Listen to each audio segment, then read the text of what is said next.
Assalamualaikum warahmatullahi wabarakatuh. Halo teman-teman semua, selamat datang kembali ya di channel Biko Story. Dan pada video kali ini, admin akan menceritakan aksi nekat dari seorang pelajar yang sakit hati karena cintanya kepada sang guru tak diterima. Belakangan diketahui, sang guru ternyata sudah bersuami, sementara muridnya ternyata memiliki riwayat gangguan jiwa. Lalu apa aksi nekat yang dilakukan? Simak kisahnya di Biko Story.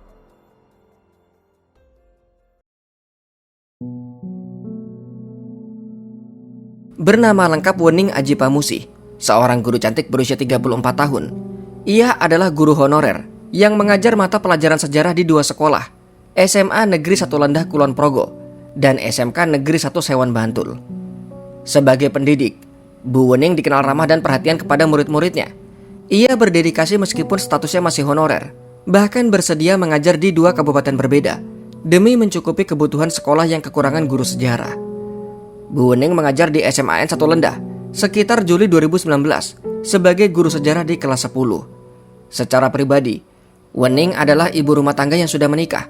Suaminya bernama Lukman berusia 35 tahun dan ia tinggal bersama keluarga suami di Dusun Sambeng, Desa Poncosari, Kecamatan Serandakan, Bantul.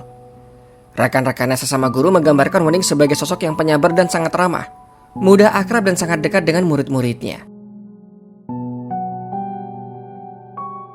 Memiliki paras yang cantik, akrab dan ramah dengan murid-muridnya, membuat salah satu siswa justru menaruh hati kepadanya. Berinisial CB berusia 16 tahun, CB duduk di kelas 11 SMAN 1 Lendah Kulon Progo. Sejak masih kelas 10, CB diketahui mengagumi Bu Wening secara berlebihan. Ia menaruh hati dan menyatakan cinta kepada Bu Wening berulang kali. Namun tentu saja ditolak, mengingat Bu Wening adalah gurunya dan sudah bersuami. Penolakan ini rupanya membuat CB sakit hati dan frustasi. Menurut pengakuannya kepada polisi, CB di kemudian hari nekat melakukan aksinya. Dikarenakan ia cinta, ia mengaku sangat menyukai Bu Wening yang dianggapnya cantik dan baik hati. Sejak lama perilaku CB memang mengkhawatirkan.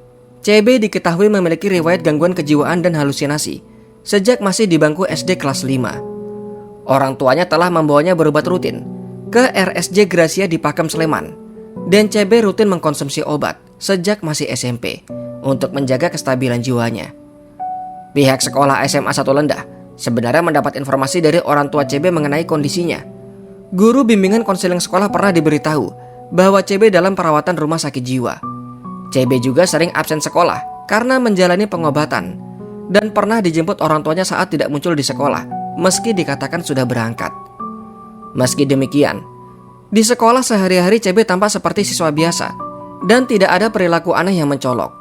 Sehingga meski gangguan jiwa, sikapnya sehari-hari di sekolah terlihat normal. Meski tak ada yang terlihat aneh, obsesi CB terhadap Bu Wening sebenarnya semakin mengkhawatirkan. Di kemudian hari setelah kejadian, polisi menemukan dua foto Bu Wening tersimpan di ponsel CB, menandakan ia sering memandangi foto gurunya tersebut. Bahkan kemudian, CB sempat mengirim ancaman kepada Bu Wening melalui media sosial. Hal ini terungkap kemudian oleh kepolisian dalam proses penyelidikan pasca kejadian. Kombinasi antara obsesi cinta bertepuk sebelah tangan, gangguan kejiwaan, dan mungkin lemahnya pengawasan keluarga dianggap menjadi latar pemicu tragedi ini.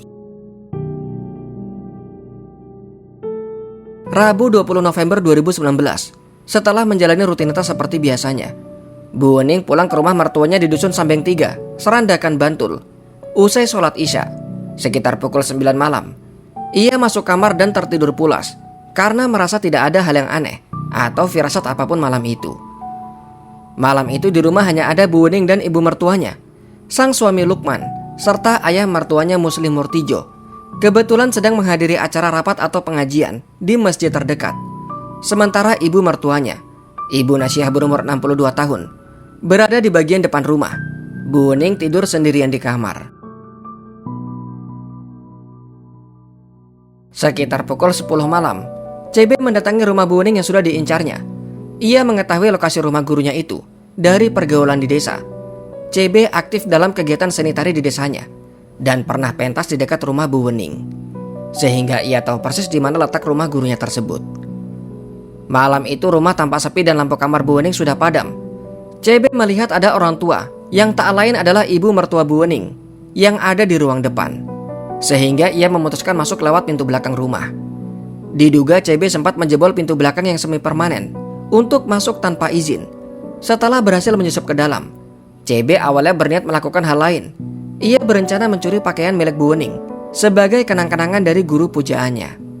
CB kemudian mengambil beberapa potong pakaian luar dari dalam rumah tersebut.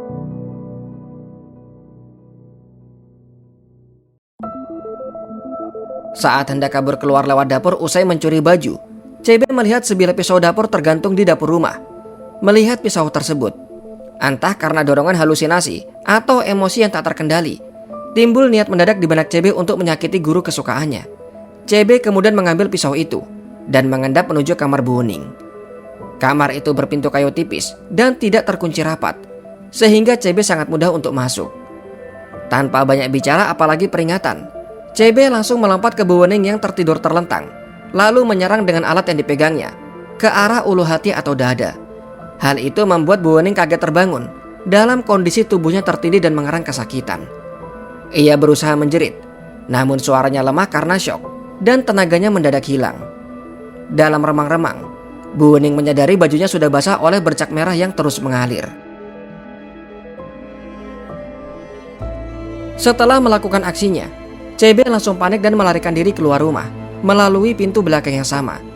Pisau yang digunakan ditinggalkan di kamar, sementara beberapa pakaian curian milik korban tercacar di belakang rumah saat CB kabur dalam keadaan gugup. Uniknya, setelah itu CB sempat kembali mendekati lokasi, seolah-olah ikut ingin tahu apa yang terjadi. Ketika mendengar keributan di rumah Bu Wening, CB mendatangi kerumunan warga dan keluarga yang kala itu sedang panik, lalu berpura-pura bertanya apa yang terjadi kepada suami dan mertua korban. Namun karena semua orang sibuk menolong Bu Wening, pertanyaan CB tidak dihiraukan. Ia pun akhirnya segera pergi menjauh. Mundur kembali ke pasca kejadian. Di kamar, Bu Wening berusaha bertahan. Teriakan lemah Bu Wening akhirnya didengar oleh ayah mertuanya Pak Musli, yang kebetulan sudah pulang lebih awal dari acara di masjid, sekitar pukul 9 malam lebih. Musli segera berlari menuju kamar menantunya dan mendapati Bu Wening terluka parah dengan tangan menekan ulu hati. Melihat kondisi menantunya dengan penuh bercak merah, ia berteriak memanggil yang lain, suami korban Lukman, serta kerabat lain bernama Gufron, yaitu kakak ipar Bu Wening. Keduanya segera datang membantu. Pak Musli sempat melihat pisau tergeletak di lantai dan langsung membengkokkan pisau tersebut agar tidak digunakan lagi, berjaga-jaga kalau pelaku masih di sekitar lokasi. Dalam kondisi panik, keluarga kemudian bergegas ke rumah sakit UII Pandak Bantul yang jaraknya lebih dekat, menggunakan kendaraan seadanya. Di rumah sakit, tim medis memberi pertolongan pertama dan mendiagnosa luka tusuk korban mengenai ulu hati serta menyebabkan robeknya lambung. Melihat parahnya cedera, malam itu juga akhirnya dirujuk ke RSUP Dr. Sarjito yang memiliki fasilitas lebih lengkap. Polisi dari Polsek Serandakan dipimpin oleh Kapolsek Kompol Muryanto segera melakukan olah TKP di rumah korban pada malam kejadian. Ditemukan barang bukti berupa pisau dapur yang dipenuhi bercak merah yang ada di kamar Bu Wening, serta sebuah ponsel yang diduga milik pelaku. Selain itu, di belakang rumah polisi menemukan baju atau pakaian yang tercecer yang menguatkan dugaan adanya pencurian barang sebelum atau saat kejadian. Pihak keluarga juga melaporkan bahwa Bu Wening sempat menerima pesan bernada ancaman melalui media sosial sebelum insiden penusukan tersebut. Berbekal petunjuk ini, polisi dengan cepat mengidentifikasi tersangkanya. Tak sampai 3 jam setelah kejadian, polisi berhasil mengamankan pelaku. Ponsel yang tertinggal di TKP langsung menunjukkan pelakunya adalah CB, dan dari situ diketahui alamat rumahnya di kawasan Jatirejo, Londah, Kulon Progo. Polisi segera menuju rumah CB dan melakukan penangkapan sekitar pukul 1 dini hari, Kamis 21 November 2019. CB ditangkap di rumah bibinya karena ia tinggal dengan bibinya selama sekolah di Kulon Progo. CB juga langsung mengakui perbuatannya. Kapolsek Serandakan Kompol Muryanto membenarkan pihaknya telah mengamankan pelaku dan sedang mendalami motif serta kondisi kejiwaannya. Dalam pemeriksaan awal, CB mengaku nekat melakukan hal tersebut karena ia cinta guru itu. Namun mungkin ada rasa sakit hati saat Bu Wening tidak membalas cintanya. Mengingat pelaku masih di bawah umur, yaitu 16 tahun, dan memiliki riwayat gangguan mental, polisi menangani kasus ini dengan melibatkan unit pelayanan perempuan dan anak atau UPPA Polres Bantul untuk pendampingan hukum anak. Pasal yang disangkakan kepada CB adalah pasal 351 KUHP tentang penganiayaan berat dengan ancaman hukuman maksimal 5 tahun penjara. Tusukan pisau yang mengenai area ulu hati dan perut menyebabkan Bu Wening mengalami luka serius. Dokter Rumah Sakit Sarjito menyatakan luka itu sedalam 7 cm dengan lebar sekitar 3 cm, menembus lambung dan mengenai organ dalam. Bu Wening sempat kritis, namun berkat operasi segera, nyawanya berhasil diselamatkan. Secara psikologis, trauma mendalam dialami oleh Bu Wening. Ia mengaku sulit tidur setiap kali mencoba memejamkan mata. Selalu terbayang kejadian yang dialaminya. Peristiwa ini mengguncang dunia pendidikan di Yogyakarta. Kepala SMA N 1 Lendah, Didik Asmiarto, menyatakan kaget dan prihatin atas kejadian yang menimpa Bu Wening. Apalagi pelakunya adalah siswa sekolah tersebut. Pihak sekolah menyerahkan sepenuhnya penanganan kasus ini kepada kepolisian dan menunggu proses hukum sebelum memutuskan status CB sebagai siswa, apakah dapat melanjutkan sekolah atau tidak. Didik mengakui bahwa CB kadang tidak masuk sekolah karena menjalani pemulihan gangguan jiwanya. Kalangan guru dan organisasi pendidikan segera bergerak menunjukkan solidaritas. Pada upacara Hari Guru 25 November 2019, para guru se-Yogyakarta secara spontan melakukan penggalangan dana solidaritas untuk membantu biaya pengobatan. Hasilnya sungguh mengharukan. Terkumpul sumbangan hampir 100 juta rupiah dari para guru dalam waktu singkat. Sayangnya admin tak menemukan informasi lebih lanjut bagaimana peradilan CB dan vonis apa yang diberikan. Tanggal 25 November 2019, polisi menyatakan CB masih tak ditahan. Ia berhak untuk tetap sekolah, namun diwajibkan untuk melapor ke polisi tiap hari Senin dan Kamis. Hasil medis RSJ Gracia menyebutkan CB mengalami kondisi psikis F420-2, kondisi di mana penderita mudah mengalami lonjakan emosi yang tidak beraturan. Bagi kalian yang mengetahui perkembangan lanjutan dari kasus ini, silahkan tambahkan di kolom komentar di bawah. Sampai di sini kisah dari admin. Sampai jumpa kembali di video selanjutnya. Wassalamualaikum warahmatullahi wabarakatuh.